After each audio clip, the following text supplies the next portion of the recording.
बिस्मिल्लाहिर्रहमानिर्रहीम। हमारा हजरत के तमाम व्यूवर्स को अस्सलाम वालेकुम। कल एक गैर कानूनी मवेशी मंडी के अंदर गरीब की 3 बकरियां गिरफ्तार हुई हैं। मैं कहना चाहता हूं कि कुछ हमारे दोस्त आज सुबह से फेसबुक पे अपनी अपनी सोच के मुताबिक बयानात दे रहे हैं।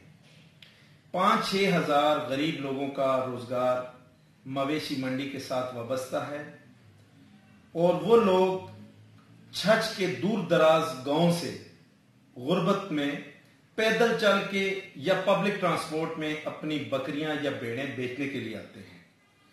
मैं ये समझता हूं कि ये गवर्नमेंट का एक ऐसा इक़दाम है कि गैर कानूनी मंडी लग रही है और उसको वो हटाना चाहते हैं। ये गवर्नमेंट का एक ऐसा इक़दाम है, लेकिन जिस तरीके से कल गरीब की बकरियां गिरफ्तार हुई हैं, मेरे ख्याल में एसी साहिबा को, टीएमओ साहब को और हमारे इलाके के जितने भी कह लें कि मुशीर हैं या वजीर साहब हैं, उनको बड़ी खुशी हुई होगी। लेकिन कसूर उनका नहीं है, ना वजीर साहब का कसूर है, ना मुशीर साहब का कसूर है, ना एसी साहिबा का कसूर है, ना टीएमओ साहब का कसूर है। अगर कसूर है तो हम लोगों का कसूर है कि हम इन गरीबों की आवाज नहीं बनते। जनाबे अली, आप क्या कहते हैं कि बहुत सारे गांव के रास्ते डिस्टर्ब होते हैं, जनाजे में परेशानी होती है, ट्रैफिक जैम होती है। ये आप ठीक कहते हैं कि ट्रैफिक जैम होती है, लोगों के जनाजों को परेशानी होती है। अगर आपको इतना ही दर्द है इन लोगों का, तो कभी कभी सोचा है कि पाकिस्तान फौरा चौक जो छछ का दिल है और एक पाकिस्तान प्लाजा है वहां पे, और गिरतुनवा में भी प्लाजे हैं, वो एक चौक है और पूरा छछ उससे मुतासिर होता है।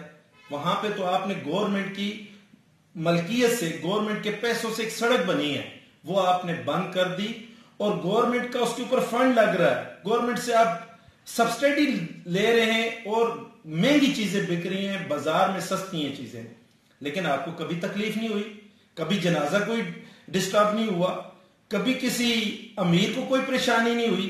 उधर भी अगर परेशानी हुई है तो आम बंदे को परेशानी हुई है। ये तो मैंने आपको जवाब दे दिया कि जो रास्ते आप खोलने के चक्रों में ना, जो रास्ते आपको कुशादत चाहिए और आवाम की बहुत फिक्र है। अब आ जाते हैं दूसरी तरफ।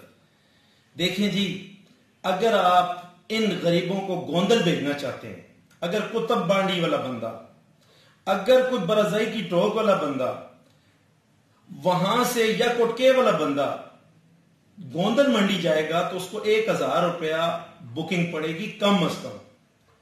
आपका क्या ख्याल है, 6000 रुपए की वो बकरी बेच के आए, 1000 रुपए का एक तरफ का और 1000 रुपया दूसरी तरफ का किराया दे, और वहां पे जो फीस है गवर्नमेंट की चले वो तो देगा ही देगा। आप कम अज कम जो ईमान बाला है, जो मुंतखब नुमाइंदे हैं या गवर्नमेंट की जो मुशीर हैं, अल्लाह ने आपको दिन दिया हुआ है, कोदा दिया हुआ है, इन लोगों की सहूलत जो इनके करीब तरीन 5, 6, 8, 9 किलोमीटर के अंदर गवर्नमेंट के पास ऐसी कई जगह हैं, इनको मखसूस जगह दें, वहां पे ये अपना रोजगार के लिए आए और 1 महीने में 4 दफा आएंगे, 4 मंडियां लगेंगी और गवर्नमेंट को टैक्स भी मिलेगा। जो आपके सस्ता बाजार है वहां पे तो गवर्नमेंट का पैसा लगेगा, यहां पे ये पब्लिक गरीब आवाम आपको देगी। अब तीसरी तरफ में आ जाता हूं कि कुछ लोग कह रहे हैं कि जी वो जो घोड़ा सवारी या घुड़ सवारी है या घोड़ा रेस है या किसी किस्म का खेल है, उसके हम हक में हैं, वो होना चाहिए। वो तफरी मुकाबले होते हैं और उसमें खेलों के जो वाबस्ता लोग हैं उनकी हौसला अफजाई होती है, इसमें कोई शक वाली बात नहीं है जी। एक मुस्बत आपकी सोच है और मुस्बत तफरी होनी चाहिए खेलों की मद में। क्या आपने कभी सोचा है कि उन खेलों के अंदर जो जुए लगते हैं, जो कहने के गैर इखलाकी हरकतें होती हैं, बजाय तो आप सारे लोग आते हैं कहते हैं कोई गैर इखलाकी हरकत नहीं होती, लेकिन मैं आपको बवसूख अंदाजे से कह सकता हूं, अंदाजे से, कि भाईजान पीछे जो बैठे लोग होते हैं ना, उनको आप जबरदस्ती उनकी सोचों पे पाबंदी नहीं लगा सकते। وہ جوا پھر بھی کرتے ہیں. پھر آپ آگے وہاں پہ کہتے ہیں کہ ہم آپ کے ساتھ کھڑے ہیں. بالکل آپ ان کے ساتھ کھڑا ہونا چاہیے. کھیلوں کے خلاف کوئی بھی نہیں ہے, نہ گھوڑوں کی ریس کے کوئی خلاف ہے, لیکن امیروں کو خوش کرنے کے لیے آپ ان کے ساتھ کھڑے ہو جاتے ہیں. رہی بات غریبوں کی, تو وہ غریب آئیں, وہ آپ کی منتیں کریں, کہیں خان جی, ملک جی, چودھری جی, فلانے صاحب جی, ایسی صاحبہ, ٹی ایم او صاحب, یہ ہماری بکری ہے نا جی آپ کے پاس, تو یہ آپ اس کو ریلیز کر دیں کہ ہم وہ چلے جائیں جی, ہم اس کو لے جائیں جی. اس غریب کو تھپڑ مار کے اس کا مسئلہ حل کیا جاتا ہے. تو میں یہ سارا مقدمہ تمام ویورز پہ رکھتا ہوں جو ہمارا رک ہیں, وہ فیصلہ کر لیں کہ آیا کہ گورنمنٹ کے پاس اتنا بڑا دل نہیں ہے کہ ان کے لیے قریب ترین کسی منڈی کا, کسی جگہ کا تعین کر لیا جائے اور ان سے مناسب فیس بھی لی جائے اور گورنمنٹ کو فائدہ ہو.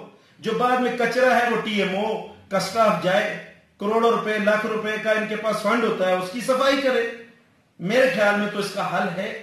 پھر بھی میں یہ آپ سب کو کہنا چاہتا ہوں, جتنے بھی ہمارے سیاسی لوگ ہیں یا سماجی لوگ ہیں, کہ مجھے کوئی شوق نہیں ہے کہ آ کے میں تقریریں کروں. میں ایک فلاحی کارکن کی حیثیت سے کہہ رہا ہوں کہ یہ غریب, یہ لوگ, ان کی بددعاؤں سے بچیں آپ. زندگی تھوڑی سی ہے, اور جو لوگ بڑے بڑے گھوڑے رکھتے ہیں, اللہ آپ کو اور گھوڑوں کا مالک کرے, گاڑیوں کا مالک کرے. کیا آپ غریب کے گھر میں پیدا ہو جاتے تو کیا یہ عیاشی آپ کر لیتے؟ اس لیے اللہ کے دیے ہوئے رزق اور اللہ کے دی ہوئی ڈیل سے ڈریں اور ایسے لوگوں کے ساتھ کھڑے ہو جائیں. آپ کی گھوڑ سواری اگر نہ بھی ہوئی تو کوئی قیامت نہیں آ جائے گی, لیکن ان کے گھر میں اگر فاقہ ہوا تو ان کی بددعائیں ہر کسی کو لگیں گی. تو میں سب جو ہمارے علاقے کے منتخب نمائندے ہیں یا کسی بھی حوالے سے گورنمنٹ کے ساتھ اٹیچ ہیں اور عہدہ رکھتے ہیں, میں انہیں کہتا ہوں ناراض ہونے کی کوئی بات نہیں ہے. میری باتیں تلخ ضرور ہیں, لیکن کبھی سوچئے گا کہ یہ غریب لوگ آپ کے ووٹرز ہیں, آپ کے سپورٹرز ہیں. آپ کی جو خانگی ہے, جو آپ کی ملکی ہے, یا جو بھی آپ کا چودھری پن ہے, وہ اس محفل کا جو حسن ہے یہ غریب لوگ ہیں. یہ آگے ٹیبل لگاتے ہیں, یہ جلسے کرتے ہیں, یہ آگے بڑھتے ہیں, آپ کے جلسوں کو رونق یہ دیتے ہیں. تو کبھی ان کے بارے میں ضرور سوچئے گا. اللہ حافظ. اللہ آپ سب کا حامی و ناصر ہو.